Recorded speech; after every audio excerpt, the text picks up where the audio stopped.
You take the blue pill. The story ends. You wake up in your bed and believe whatever you want to believe. You take the red pill. You stay in Wonderland. To be expanding their militaries in the name of defense. Eventually, it's going to lead to increased tension between these strengthened national blocs. In other words, isn't this just going to bring about another Cold War? Look, even if it does come to that, with a responsible citizenry, a competent government, and a properly functioning military like ours to act as a deterrent against conflict, the path will open. So after 20 years of service in the military, yesterday I got pulled into an officer's office and counseled for posts that I have on my social media. This battle is a holy war in the name of God. During the counseling, they told me I'm under investigation as a threat to national security. Treason, the act of betraying one's country, is the only crime defined by the Constitution. The framers of the Constitution chose to explicitly define treason in order to prevent the federal government from using treason charges to oppress political opposition, as had been done in England. When I asked for proof, like what the posts were yesterday, they refused to give it to me. Accordingly, they crafted a narrow definition of the crime. The Constitution declares that treason shall only consist of levying war against the United States or providing aid and comfort to America's enemies. Additionally, the Constitution provides protections for those accused of treason. They made me come back today to further go over stuff. They gave me the proof, and the proof they gave me are anti-Israel posts. This battle is a holy war in the name of God.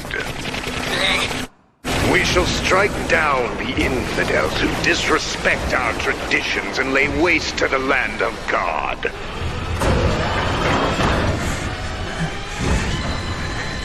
We must not submit to the infidels.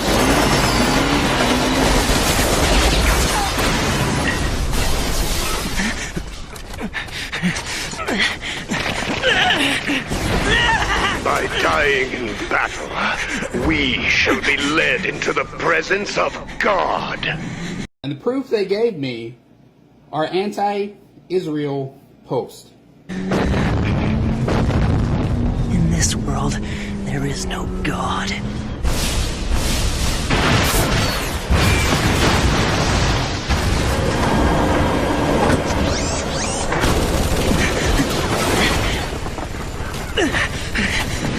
This battle is a holy war. In this the name world, of there is no God. Now, when I joined the military, I took an allegiance to support the United States of America. Senator Alyssa Slotkin. Senator Mark Kelly. Representative Chris DeLuzio. Congresswoman Maggie Goodlander. Representative Chrissy Houlihan. Congressman Jason Crow. I was a captain in the United States Navy. Former CIA officer. Former Navy. Former paratrooper and Army Ranger. Former intelligence officer. Former Air Force. We want to speak directly to members of the military and the intelligence community who take risks each day to keep Americans safe. We know you are under enormous stress and pressure right now. Americans trust their military. But that trust is at risk. This administration is pitting our uniformed military and intelligence community professionals against American citizens. Like us, you all swore an oath to protect and defend this Constitution. And right now, the threats to our Constitution aren't just coming from abroad, but from right here at home. Our laws are clear. You can refuse illegal orders. You can refuse illegal orders. You must refuse illegal orders. No one has to carry out orders that violate the law or our Constitution. We know this is hard and that it's a difficult time to be a public servant. But whether you're serving in the CIA, the Army, or Navy, the Air Force, your vigilance is critical. And know that we have your back. Because now, more than ever, the American people need you. We need you to stand up for our laws, our Constitution, and who we are as Americans. Don't give up. Don't give up. Don't give up. Don't give up the ship. I did not ever take an allegiance to support Israel. For those of you who saw the debate clip from last week, I want to clarify that I do believe Israel has committed genocide in Gaza, and I want to explain why I hesitated at the debate. For the past 2 years, I have harshly opposed Israel's escalations in Gaza, and I've used phrases like total destruction and catastrophic levels of death and moral stain, but I haven't used the word genocide. Instead of dehumanization, we call it discovery. We don't mention that our equality is only for a select few. Instead of ethnic cleansing, we call it expansion. Instead of genocide, we call it exceptionalism. And our liberty and justice is only for a very narrowly defined few. But I haven't used the word genocide, and I want to explain why. As a Jew, I am deeply aware that the word genocide was created in the wake of the Holocaust. We don't talk about these things. This is our buried history. We don't know what to do with them. There's an Aboriginal leader out of Canada, his name is George Erasmus, and he says where common memory is lacking, where people don't share in the same past, there can be no real community. Where community is to be formed, common memory must first be created. I think this quote gets to the heart of our nation's problem with race. We don't have a common memory. We have a dominant white America that remembers a history of discovery, expansion, opportunity, and exceptionalism. And we have communities of color with the lived experience of stolen lands, broken treaties, slavery, ethnic cleansing, Jim Crow laws, segregation, internment camps, boarding schools, and all the other things that happened here. Where genocide was created in the wake of the Holocaust, which was the industrial extermination of 6 million Jews. Hitler kills 2 million white people. He's the most evil man that ever lived. Leopold kills 20 million Africans. He still does not appear on the list of the most wicked people that ever lived on the earth. There must be something wrong with this narrative. Totally something wrong with that narrative. It can be right by day, by night, by numbers, by mathematics, by ethnography. It cannot be right that the whole world watches the massacre of black people and says nothing. For many Jews, associating the word genocide with the Jewish state of Israel is deeply painful and frankly traumatic. But despite that pain and that trauma, we all have eyes and we see the absolute devastation and catastrophic death toll in Gaza inflicted by the Israeli government. And we all have ears and we hear the genocidal statements by certain senior members of the Israeli government. And to me, the Israeli government has tried to destroy Gaza and to push Palestinians out, and that qualifies as genocide. But yet, I am deemed a threat to national security because I do not support Israel. General, I want to start with you.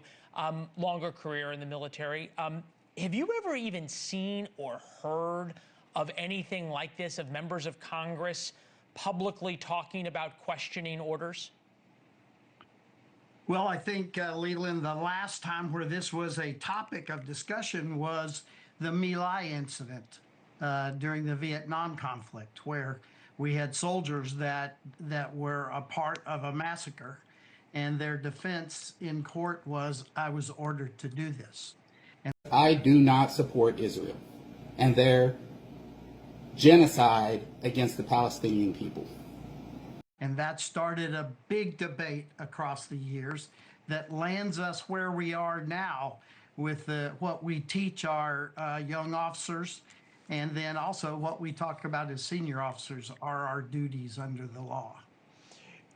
If you were still the Supreme Allied Commander and this video had been put out, mixed with a time of real tension, for example, even if you weren't the Supreme Allied Commander, if you were the head of U.S. Southern Command that would be charged with an attack on Venezuela if that happened, what would you be telling your troops?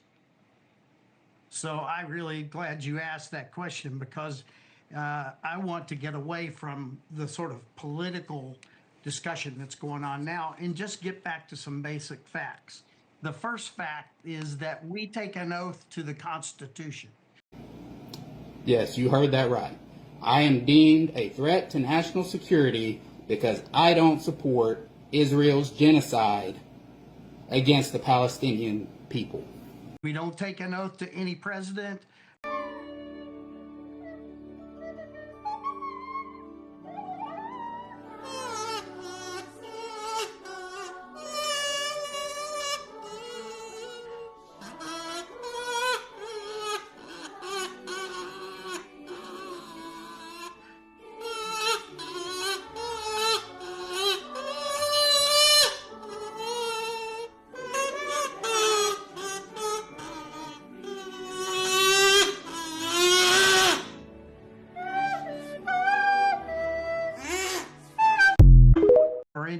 Congress or anybody like that.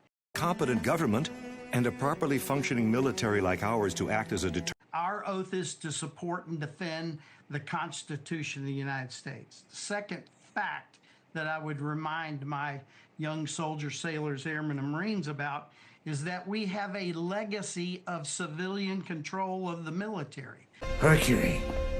I've said this before, Sergei. An army exists to act as a deterrent against foreign powers in order to protect the nation's people and prosperity. However, an army can't function properly under a misguided government. I just want to live my life as a soldier in an honorable army again. This sets us apart from a lot of nations where if the military doesn't like what's going on, they have a little junta and they get it squared away with military force. We don't do that.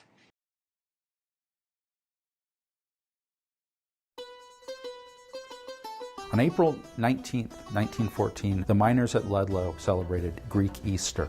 And they did it with dancing and feasting and celebration, and they even had a baseball game with some of the National Guardsmen. They sensed that this was going to be coming as well because some comments had been made by militiamen about, you have your fun today and then we'll have our fun tomorrow. The colonists may have had a heads up that something was going to happen the next day, and in fact it did. When tensions began to multiply on the morning of April 20th, Louis Tikas went to the National Guard to negotiate a truce. Instead, he was beaten. He was hit in the head with a rifle butt so hard that it broke the stock of the rifle. This National Guard officer pulled out his revolver and shot him, killed him right on the spot. The one person who's willing to make the first peaceful gesture is mistreated. And in this case, it enraged the strikers, who were more than ready to return fire on the National Guard. There's some dispute about what happened on the morning of April 20th. A lot of historians believe that there was going to be a premeditated attack on the colony as a final effort to try to break the strike.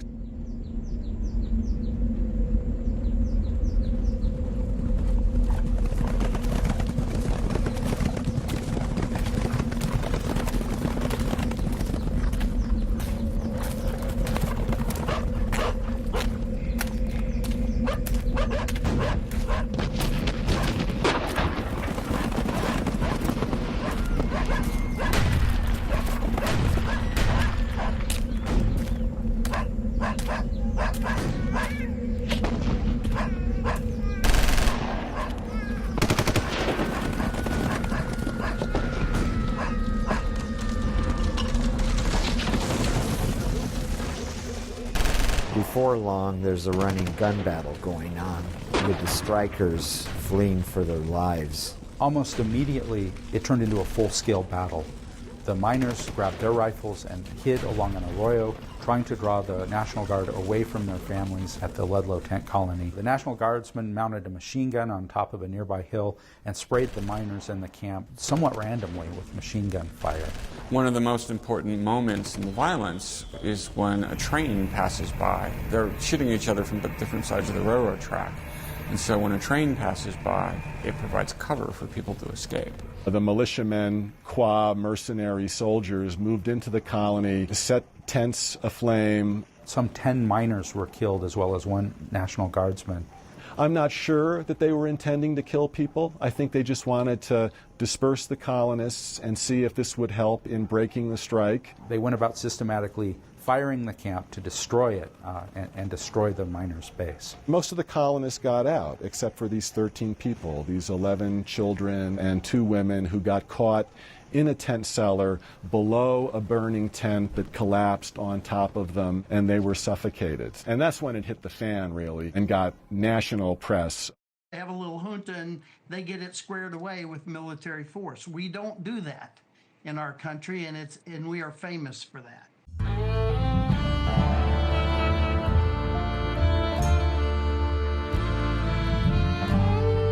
There's terrible violence after the Ludlow massacre. You get this 10-day war, which essentially begins when the miners take revenge against scab workers and company guards and anyone else they can find all over southern Colorado. But in the aftermath of the massacre, miners took to their guns and they began attacking company towns and company mines throughout the southern Front Range, attacking towns like Forbes, driving out the scabs and the National Guardsmen there, throwing dynamite into the mines to blow them shut, burning buildings in the company towns, killing superintendents, killing National Guardsmen, killing strikebreakers especially. It was the bloodiest civil insurrection in American history since the Civil War. When the colony was burning, people dispersed up into the Black Hills. People hightailed it to the houses of friends and neighbors that they might have known. They camped out up in the hills. Small groups of miners would organize and then basically do guerrilla warfare, try to strike back at the company, tear up railroad lines, burn company buildings, destroy property. They ran the state militia out of the area. They ran the company guards out of the area, and they actually went into these towns and took over the mines. And they had control of mainly Los Animas County and Waterville County. That culminates with President Wilson calling in the United States Army, and that's what puts an end to the violence and eventually the strike. And then finally, I don't want to attach myself to anything being said on these films, but the bottom line is, since My Lai, the way we have interpreted this is, as a combatant, as a military officer, you are not obligated to carry out an illegal or an immoral order. You simply refuse the order. Of the United States Air Force, and I will no longer be complicit in genocide.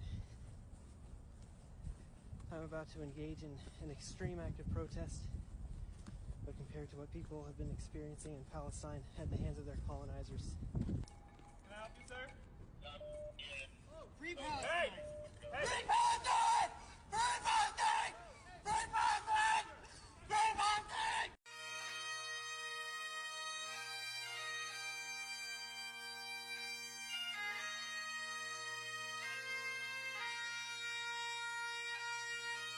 Right. I guess, Tracy, I'm going to get to you in a second, but I want to say on this, General, I almost feel like Democrats are setting this up for there's going to be illegal orders. I'm a bit surprised no one mentions here that the United States have also withdrawn from the Human Rights Council of the United Nations. This makes the world, for all Europeans, a more dangerous place. Yo, when black people say that's white people shit, this is exactly what they're talking about. I'm not surprised, of course. I mean, we're speaking in the end of a country whose governments have illegally abducted people, tortured them in secret prisons throughout the Middle East, killed children, bombed weddings from Iraq to Afghanistan, a country responsible, according to its own universities, for millions of victims in the Middle East. We're speaking about a government that's actually today, currently pushing, supporting genocide, supporting the deportation of millions of Palestinians, the country blocking the Cuban people from getting the medical equipment they need and deserve, a country imposing sanctions on working-class families throughout the world just because they disagree with their government, and a country currently mass deporting working-class families from the United States. Now, the question is not, why are the US withdrawing from human rights conventions? The question is, why is Europe not reacting? Do we think this is a good thing? Are we afraid to stand up? Or is this the true face of this union, not fighting for global human rights, but for corporate interests and profits of Musk? I mean, when you put this out there, have we seen anything that would lead us to believe that this video was necessary? Had a weapon on him and dozens of rounds of ammunition, wishing to inflict harm on these officers, brandishing like that. But Preddy never brandishes the gun or even reaches for it in any of the videos publicly posted. And look at this. A federal officer pulls Preddy's gun from the back of his pants on this video as the agent next to him draws his weapon. That agent then fires all or most of the 10 shots we can hear after Preddy was disarmed right in front of him. Normally, the state's Bureau of Criminal Apprehension would begin a use of force investigation. But unfortunately, in these recent events, others outside of the state are making decisions that does not occur. BCA Superintendent Drew Evans says after federal agents blocked them from the crime scene, they got a warrant from a judge. Remarkable, considering the crime scene is a public street. But we did that attempting to have judicial approval to enter this scene to gather evidence. we were once again blocked by federal authorities to go in and do that scene examination. Nome made it clear that Homeland Security investigations would be conducting any investigation of their own federal officer, while Evans and Hennepin County Attorney Mary Moriarty are encouraging anyone with videos or other evidence to send it to them as well. State officials say they do not know the identity of the agent who shot Preddy. They say federal authorities will not share that information. Now I'm dabbling in politics, and you know I don't like to do that. I have not seen that. If you know two things about criminal procedure, one is probably you have the right to remain silent, and the other is you need a warrant to enter someone's house and arrest them. But according to a secret leaked ICE legal memorandum, ICE thinks that they can just enter your house and arrest you without any criminal procedure whatsoever. It's 2026, people, and the Constitution is optional, apparently. The fact of the matter is, and that should scare absolutely everyone. There are very few things in the Constitution that are more clear than this. That the government can't break into your home without a warrant signed by a judge. Because under King George, you know, the tyrant that we rebelled against, British officers used what were called general warrants to barge into colonist homes without judicial approval. The Fourth Amendment was written to make sure that no government could ever do that again. So naturally, in the year of our Lord 2026, we decided to do exactly that again. So how did we get here? Well, Whistleblower Aid, a non-profit legal organization, represents two anonymous government officials who have revealed a very secretive and highly unconstitutional policy directive issued by ICE in May of 2025. And it looks like there was an actual cover-up to make sure that this memo didn't see the light of day. One of the whistleblowers within ICE had been allowed to view the memo only in the presence of a supervisor and then had to give it back. That person was not allowed to take notes. A totally legal thing when you're trying to train people on what is and is not constitutionally permissible. A second whistleblower was able to access the memo and lawfully disclose it to Congress through counsel. The whistleblower report and a copy of the memo were leaked to the public. So now we have access to a copy of this internal ICE memo that tells officers they can forcibly enter homes and make arrests using only an administrative warrant rather than a warrant actually signed by a judge. That distinction matters because under the Fourth Amendment, those two pieces of paper are not interchangeable. In fact, while they share parts of the same name, they're about as similar as a French horn and a shoehorn. Now, an administrative warrant isn't really a warrant as we normally think about it. It's an internal agency document signed by someone who works within the agency instead of a judge from the judiciary branch, which authorizes an arrest for an immigration violation. That administrative warrant allows someone to be arrested, but that's really it. It lets you arrest someone on public property, but it doesn't give them the right to make a forced entry into a private residence. In contrast, judicial warrants must be signed by a judge and specify who or what ICE is seeking. No one is obligated to answer the door for ICE or allow agents into a home unless they have a judicial warrant. But of course, we keep seeing ICE agents forcibly entering homes without any warrant at all and without consent. And we've also seen DHS officers trying to pass off administrative warrants as judicial warrants. In fact, this just happened to Chong Lee Scott Tao, an American citizen from St. Paul. ICE agents burst into his home without showing a judicial warrant while searching for two other people, handcuffed him in front of his grandson, and detained him outside in freezing temperatures wearing only underwear and a blanket. They eventually released him hours after they discovered he was not the target. So if you were wondering just where does ICE get off thinking that it has the right to do this, well, it's not just rogue agents. They apparently wrote this down and trained people on it. Oh no, guys, a list of ICE agents' names has been leaked. Over 2,000 of them. Whatever should we do?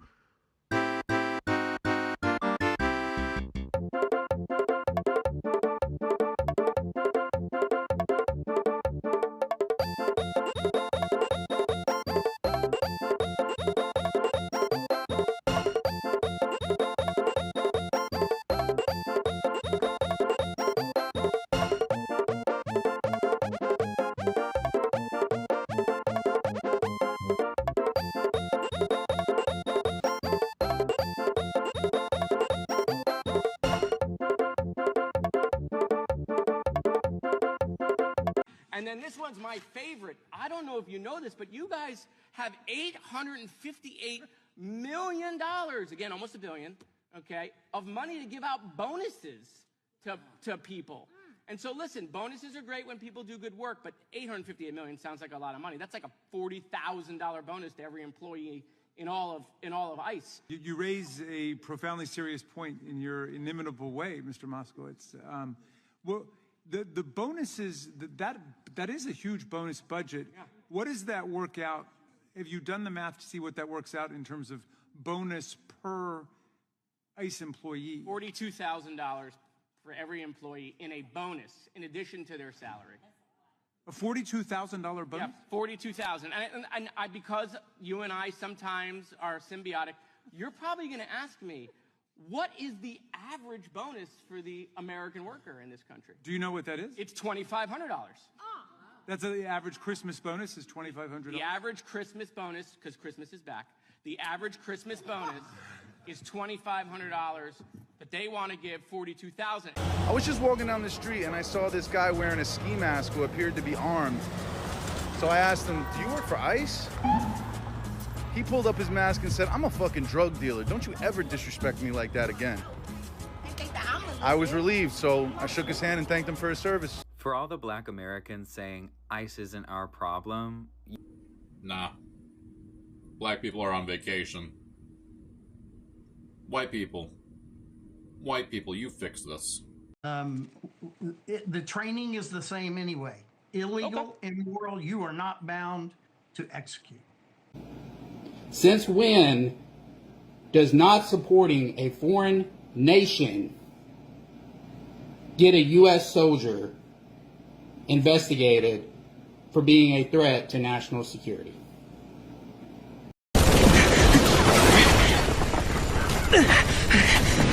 This battle is a holy war. In this the name world, of there is no God. We shall strike down the infidels who disrespect our traditions and lay waste to the land of God.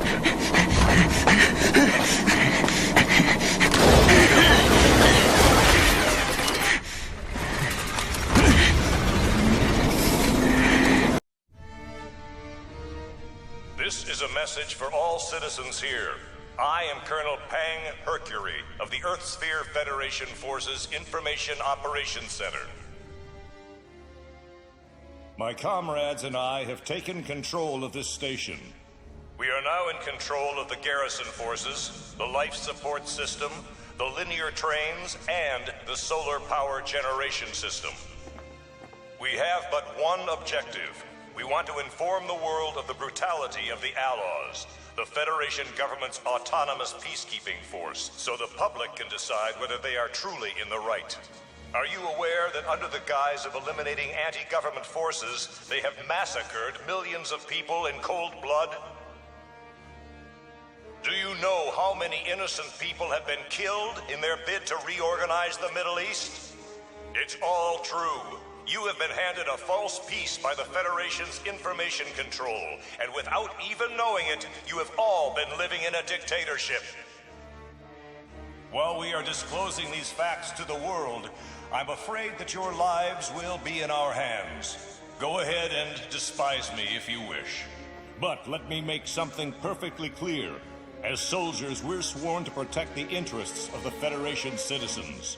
And that is why correcting the mistakes of a misguided government and military is also the sworn duty of a soldier. And a properly functioning military like ours to act as a deterrent against conflict, the path will open. We can alleviate the tension and work together to reach a deeper understanding. And then, gradually, the world will become united. We don't go to another country to bring democracy. We go there for their resources. Oil, metals, cheap labor. We don't go to bring democracy. We took this land from the Indians. We stole it.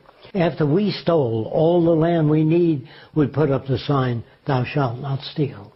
There's almost a mythology about this, that somehow when the Pilgrims arrived, they were dragging land behind them. There was no land brought here. The land here was Native nations. And this is what the United States needed. It's what it wanted. They wanted all of it. They wanted everything. Democracy is a con game. It's a word invented to placate people, to make them accept a given institution. All institutions sing, "We are free." The minute you hear freedom and democracy, watch out. Because in a truly free nation, no one has to tell you you're free. Well, this system right now is moving toward fascism, cutting back on the freedoms, what little freedoms we had. We never had complete freedom. Social change cannot come about due to intellect. It comes about by people suffering. And the more people that are laid off, the more they lose respect for an existing government, they will seek another direction. If there are too many people seek a new direction, then the existing government calls upon the military and police to manage society. That's called fascism. This is a war. Whether Russia and the U.S. go to war, or whether, as Vanden Heuvel says, the U.S. will take on China, this is a war between slave masters, okay? This is nothing but modern-day slavery. And when the slave masters fight, you don't side with one or another master. You don't side with my master. You take advantage of the fact that they're fighting to overthrow the whole institution of slavery, to get free. And this is how we have to look at it when these imperialists fight. We're not rooting for our imperialists. We are welcoming the defeat of these modern-day slave masters in whatever they undertake, okay? Because that is one step, or could be, if we do our work right, one step closer to being able to make a revolution to overthrow them altogether. I may have uncovered a conspiracy. How long is all this going to go on? It's going to go on till it's over. Till it's over? What's going to make this over? What are there specific demands that these people want, that you and these fellow people want? I would like to have some pussy, and that would make it over for me. I've seen the blood. I've seen the road. I told you, man of my word. What do you do with all your money? You see, I'm a guy of civilized. I enjoy dynamite and gunpowder and gasoline. What is it? And you know the thing that they have in common? They're cheap. Oh, yeah. I'm only running my half. All you care about is money. This town deserves a better class of criminals. And I'm gonna give it to them. Tell your men they work for me now. This is my city. Everything burns. Pretending we're here alone and far away. They burn their buildings right in the face of the damage done.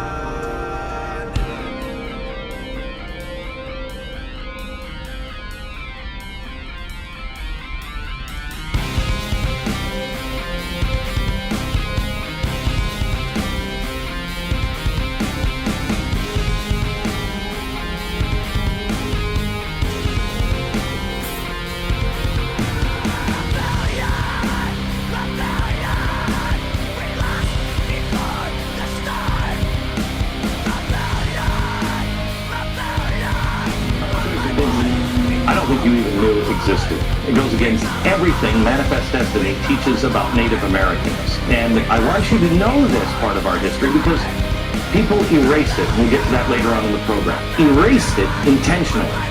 Erased it intentionally. That's an important part of it. The fortunate ones who never faced oppression's gun. We are the fortunate ones, imitation. I've said this before, Sergei. An army exists to act as a deterrent against foreign powers in order to protect the nation's people and prosperity. However, an army can't function properly under a misguided government.